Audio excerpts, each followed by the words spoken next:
Hey everyone, I'm Josh, and today on J&T's Journey we're going to be having a look at this San Hima 360 watt folding solar panel from VicOffroad.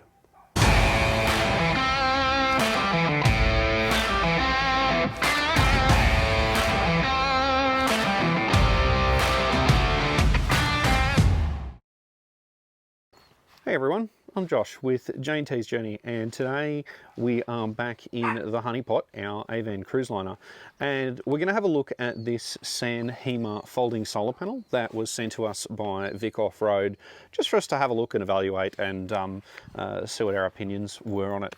Now, I will state all of the opinions are our own. VicOffroad did send us this for evaluation, but this was sent with really no strings attached. They wanted an honest, open review, the good, the bad, the ugly, what we like about it, what we don't like about it. So just bear that in mind. We did get sent this one, and we've been using it for about the last month. We were away, and a lot of the opinions that we're going to give today are based off things that we learned over that trip. What we'll do, we'll disconnect the system and disconnect our solar system like we have in previous reviews so that we can get some accurate tests with this, and then we'll show you what this comes with, and then we'll talk about how we're going to test it. All right, we've now got the solar switched off in the honeypot, and I have drained the batteries down to about 30% yesterday for this test today. We do have a reasonable amount of sun, and it is just gone 12:15 a.m. and given it's daylight savings time, we usually see peak production about 1:30. So we'll get this set up and we'll see how it performs.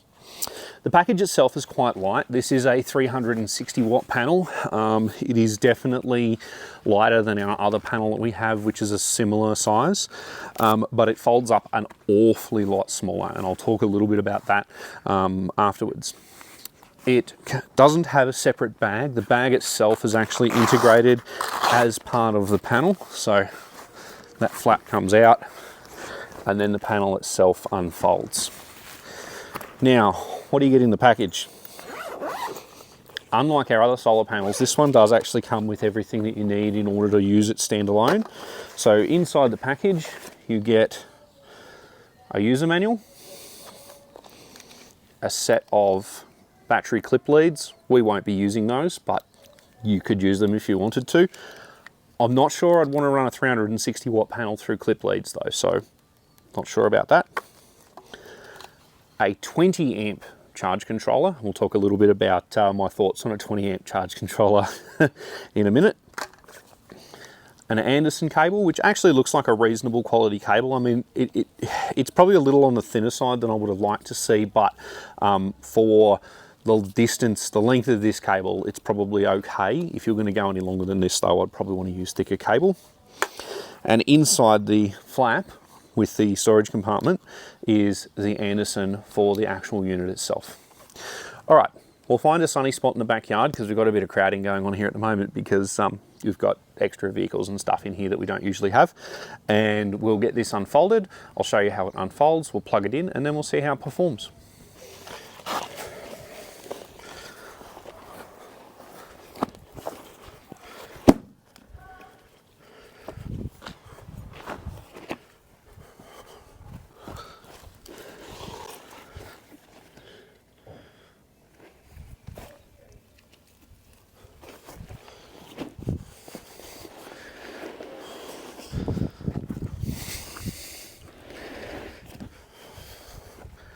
And today we'll find out the effect of dogs derating the output of a solar panel. Off the solar panel.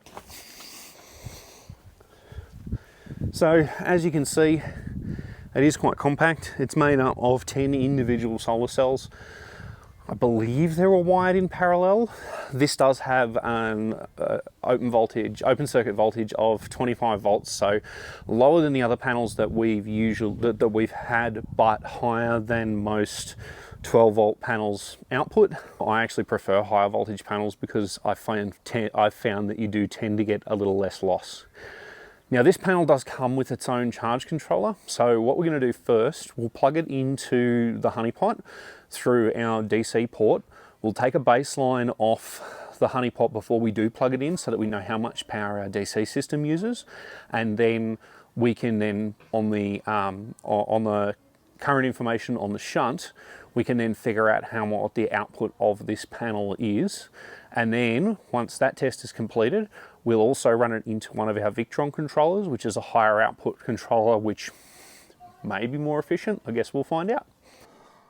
So we've just switched everything off, switched the inverter off, switched all of the devices in the honeypot off, and the DC sits at around 14 watts. So we're going to use that 14 watts as our baseline, and then once we plug it in, we'll be able to look at the DC system numbers and figure out what rate the panel is charging at using its integrated controller.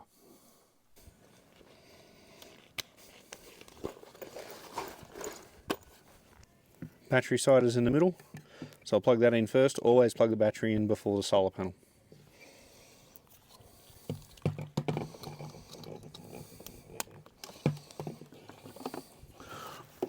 All right, you can see we've got lights on the solar panel charger. You can see right now it's flashing, so it doesn't think that the battery's fully charged. This charger does support 3 modes: lead acid, AGM, 4 modes, sorry. Lead acid, AGM gel, calcium, or LiFePO4 with the colours there. Now, there is a switch here to change the modes. Now, with this, what I've found, in order to change the modes, you do need to press and hold the battery type button. So I'll show you that now. Press and hold the battery type button until it starts flashing, and then you can toggle between the different modes, and obviously the colour determines the mode. Now we obviously want green, so we'll toggle it to green, wait for it to go solid, and now it's on LiFePO4 because that's what we've got in here. All right, let's plug the solar panel in, and it's just got an overcast, so we'll plug the solar panel in, we'll wait for the sun to come out from behind the clouds, and then we'll take some readings and see what kind of charging we get.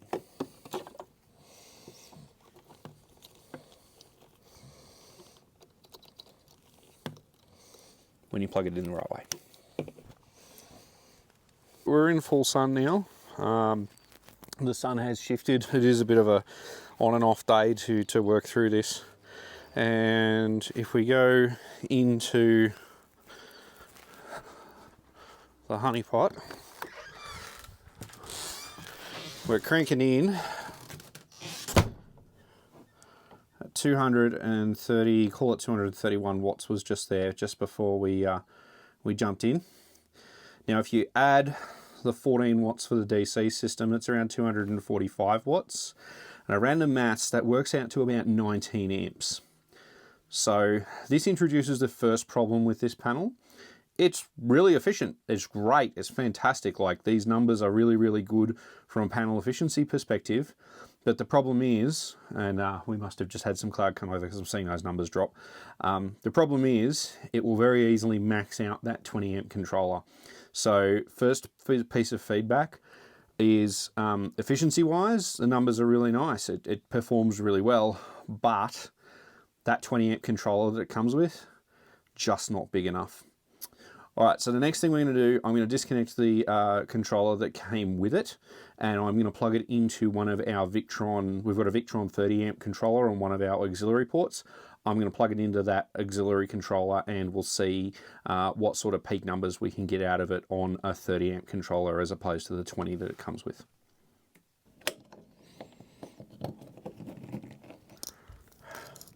All right, so this is the lead that we just plugged in. We like to have nice, thick, heavy cable.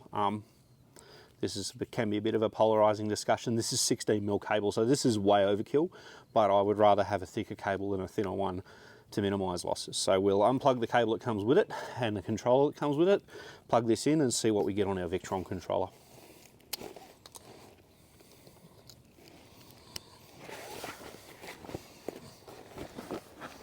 And the sun's just come back out, so we'll quickly jump in and see what we're getting. Please don't forget to like, subscribe, and share this video. click the bell so you don't miss out on any other uploads. Alright, so we're just waiting for the controller to the MPPT to catch up. It will take a minute to stabilise. This is our 30 amp MPPT. And like you can already see, it was just peaking at 299 watts, 300 watts. From a 360 watt panel, that's pretty impressive, but you can see on the Victron controller now, it's cranking out 22.2 amps. So it's definitely being held back by the controller that comes with it. That being said, it would make a great turnkey package. Now, it's just gone 12:53, so we should have the peak of the sun in the next hour or so. So what I'm going to do, I'm going to leave this running. I'm going to watch it from the remote console in my office. We'll see what we peak at today, and then I'll provide a final summary of what I think of the San Hima 360 watt panel from VicOffroad. So, what do I think of it? As far as efficiency numbers are concerned, this panel performs really well, consistently exceeding 80% of its quoted rating. It is listed as a 360 watt panel, but it's really really performs quite well for what it is. I'm not a huge fan of the fact that it was only shipped with a 20 amp controller. I think, basic maths tells you that a 20 amp controller is not enough to see full output from this panel out of the box, so do keep that in mind. With a 20 amp controller, it derates it to about 280 watts maximums. So if you purchase this panel expecting to get 360 watts out of the box, you're going to be disappointed. The standard controller is just not going to do that. In our testing, we also found if you have a system that has other solar controllers in it, and our system does have a lot of other solar controllers in it, the differences in the voltage between your main solar bus and your battery can mean, especially in a fully managed system like ours, can mean that the controller that comes with this stops charging before the battery is full, because your bus voltages can be 0.2, 0.3 volts higher than what's actually at the battery, depending on how much current you're shoving through. And bearing in mind, our system can dump 100 amps of current into our batteries when everything is achieving its full output. When that happens, the controller in this just goes, nope, I think the battery's full, and it stops charging. So if you're going to use it with a system like ours, suggest pairing it with an external controller, a 30 amp controller. I love the Victron units. Anyone who follows the channel is going to know that we like the Victron units. We have a full Victron system. A Victron 130 is a really good match for this solar panel. It's lighter than most other panels in its class. It packs up smaller than most other panels in its class. I can't really comment on the longevity because we've only really had it about a month, so I can't really comment on how well it's going to last over a period of time. I can say that while we're away, we got this thing absolutely soaking wet, and it didn't seem to affect its performance at all. The individual panels on the mat itself do feel a little bit flimsier than other solar blankets that we've got. Our other solar blankets feel quite robust, and they feel like they could take a bit of a beating. Potentially, even if you accidentally stepped on one, it may not be an issue. This one feels a bit more fragile, so this one does seem to be a little bit more handled with care, but if you do that, this would definitely last. One other thing, I really do like the form factor that this packages up into. The fact that it packs up into this small thing, you can throw it just about anywhere. All of the other panels that we have are quite big and bulky, and if I'm being honest, this outperforms everything else that we have, even panels that are rated higher than this. So yeah, really do think that this is a great option for somebody looking for a plug and play option, even if it doesn't put out the full 360 watts out of the can like it says it should. At the time we received this, I think it was about $370 on special on the VicOffroad website for this particular unit. I'll put a bar in to show what the current price is on their website as of today, and I will reach out to them and see if we can get a discount code or something like that for you guys, because would we recommend this? Absolutely. Even though it's only got a 20 amp controller, this is going to achieve that 20 amps and stay there more or less all day. If you've got a really good day with a lot of sun, yes, you're not going to get the full output. You're not going to hit that 360 watts that's labeled on the tin. What you are going to do is it will come up in the morning, it will hit that, and then it will hold that all day, and then it will ramp off at the end. So is it worth spending the money on? Absolutely. I think this represents exceptional value for money. Now, that being said, if you do want to get the full output out of it, you are going to have to outlay for a 30 amp controller.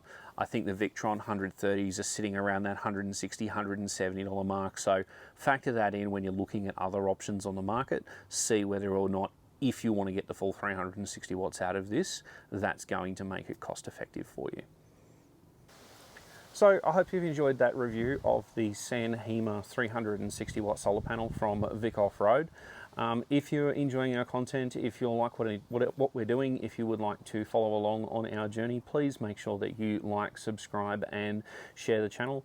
If you'd like to show your support, you can join us in a YouTube membership. You don't have to, but that will give you early access to videos.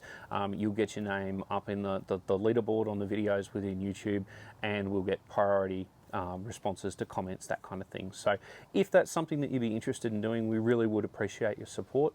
We're going to try and get you guys a discount code for this one regardless. Thanks everybody for watching. I'm Josh with J&T's Journey. Cheers.